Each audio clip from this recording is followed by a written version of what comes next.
What is going on, everybody, and welcome back to the final video I'll be doing for Call of Duty Vanguard here. This is the quickfire review.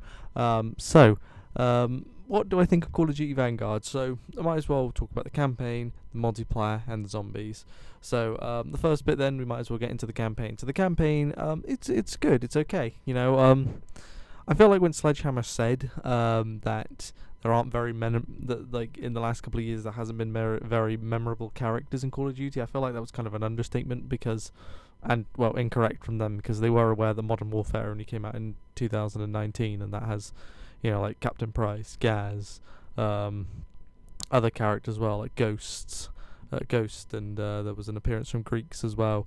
So I'm and also other, General Shepard and Sakayev were all mentioned as well.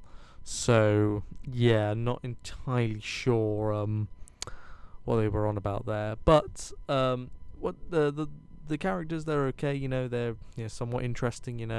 Obviously you get to play as each of them in their backstory. Of course, you get the four of them anyway. The Australian guy, the British guy, the Russian woman, and the what country is he from? Oh, the American as well, yes. Each of them had good missions. I think my least favourite mission was probably Wade, who was the American one. His first mission, because everyone had two missions each. His first mission where you're in the pilot, just because it was a bit of a pain in the ass. But the foot missions, everyone's on foot. Very good. No really complaints about any of those. As I said, I liked each of them. I thought, the gameplay was good. I thought the story was good. Obviously, it was, I say good, but it wasn't really going towards historic events a lot more, because it seemed to be more fictional. If I'm being perfectly honest with you, I don't really know if there was a planned Fourth Reich. If there was, then okay, but I don't think it was planned in that way. Where they would hide underground and then rise up again. I don't really think that was how it's going to go. And also the fact is, at the end, when there was all those projects and stuff, I don't know if that's what they had in store for projects again. I'm not really too sure about that one, but in a way, though, the story was still decent, and I did actually enjoyed the game. I feel like campaigns, though, for Call of Duty have gotten a little bit shorter, especially last year's and this year's. Like when I do a playthrough for a game, especially when it's Call of Duty, I'm quite limited on the time and stuff, and I want to get a decent amount of parts of the game here. In the last year's and this year's, I've managed to get it to about 12 videos, which is fine in terms of a playthrough and stuff. But you want it to be a bit more. Modern Warfare was 14 altogether, but that's pretty much it for the single player. And yeah, I'd probably give it a 6 out of, no, I'm being more kind, a 7 out of 10. There's a lot to be improved upon, but it's not too bad from Sledgehammer, so well done there. Moving on to the multiplayer now. The multiplayer is what multiplayer has been for the last couple of years, since Call of Duty, Modern Warfare, Cold War and Vanguard are all on the same engine. They're pretty much very identical to each other. The only difference is what time period it's in, and I guess the weapons as well. Obviously the Modern Warfare weapons are a lot more modern. The Cold War weapons are more of that era in the Cold War, and so obviously World War II's in like the end of 1930s to in the 1940s, and then you've got the Cold War, which is it takes place in the Cold War went on for a long time. It went on along the Vietnam War as well. So and Cold War has actually had a bit to do with Vietnam as well. So it was obviously a mixture of 1960s to the 1980s. And then you've got, of course, the Modern Warfare, which is set in 2019. So modern guns and stuff. But I do like World War II weapons. I think a lot of them are pretty decent. I don't think the the MP, sorry, that's the one from Black Ops 3. MP40 is as good as other Call of Duty games with it in, but I still enjoy using it, that and the other guns and stuff, and the gunplay's decent, but the multiplayer is kind of the same, if we're being honest with you. as it has been for for a long time in Call of Duty. A lot of the multiplayer is actually the same.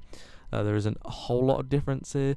The maps are they're okay, I guess. I mean, some of them are a little bit meh, but there's nothing really memorable here. And if I'm being honest with you, like I don't think there's going to be a lot of these, really any of these maps. Just like both Cold War and Modern Warfare, a lot of them just aren't going to be very memorable for me. I don't know. A lot of people probably would share the same opinion, but overall multiplayer, I'd probably give it a 6, and I'm being very nice when I say that. I'm tempted to give it a 5, but I'll give it a 6 in good faith. So yeah, I think that'll be it for the multiplayer. Now, moving on to the zombies, which is kind of disappointing, really, if I'm being honest with you. Treyarch were actually put in charge. You know, as I said, when I heard there was going to be zombies for this one, I was like, oh, Christ's sake, Sledgehammer, I'm sorry, they are absolutely awful at doing zombies for Call of Duty, are ridiculously bad. So when I heard that Treyarch were actually making the zombies, I was like, okay, that can be saved. You know, they obviously want to continue their story from Cold War, except there isn't an actual Easter egg in this map, and the map's not that interesting either. It's it's very disappointing, and to be honest with you, I say Treyarch was in good hands, but actually Cold War Zombies wasn't that good, if I'm being honest with you. Like, by far, the best Zombies was Black Ops 3. Definitely, for me. It had to be Black Ops 3 Zombies. And then I'd probably say Black Ops 2, Black Ops 1, Black Ops 4, and then World at War, just because there was a lot of glitches on that one. And then I would say Cold War in terms of all of Treyarch Zombies. I thought Cold War was a massive step down here to all of their zombies, and I didn't think it was that good at all, really, if I'm being honest with you. And I'm very disappointed with the zombies this year. I've always been a bit of a fan of the zombies, you know, the storyline of playing and stuff. I played so much zombies for Black Ops 3. I completed all the Easter eggs with my friends, and you know, the side story, and also the Chronicles as well. I know they're talking about a Zombies Chronicle 2, but I don't think I'm going to get it, because they're just going to release it on Vanguard or Cold War. And we're just like, if you were ever going to release Zombies Chronicle 2, you should have done it on Black Ops 3, maybe Black Ops 4, but you should have done it on Black Ops 3 after the first Zombie Chronicles. And I know they put in a lot of work to remaster the original map, those other maps, which were very good, but I don't think they should bother with the Zombie Chronicles 2. I don't think they shouldn't do that now, because the zombie community is, for me, it's gone a lot more quiet than it was a couple of years ago, when Black Ops 3 was the main Call of Duty, and even the year after Black Ops 3 when Infinite Warfare was around.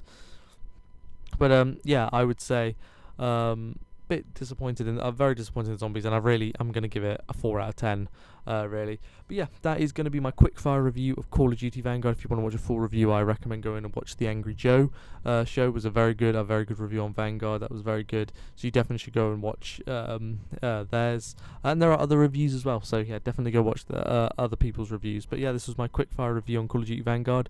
Thank you guys so much for watching, and I guess I'll see you next year with the next Call of Duty. So thanks for watching. I'll see you next time. Bye.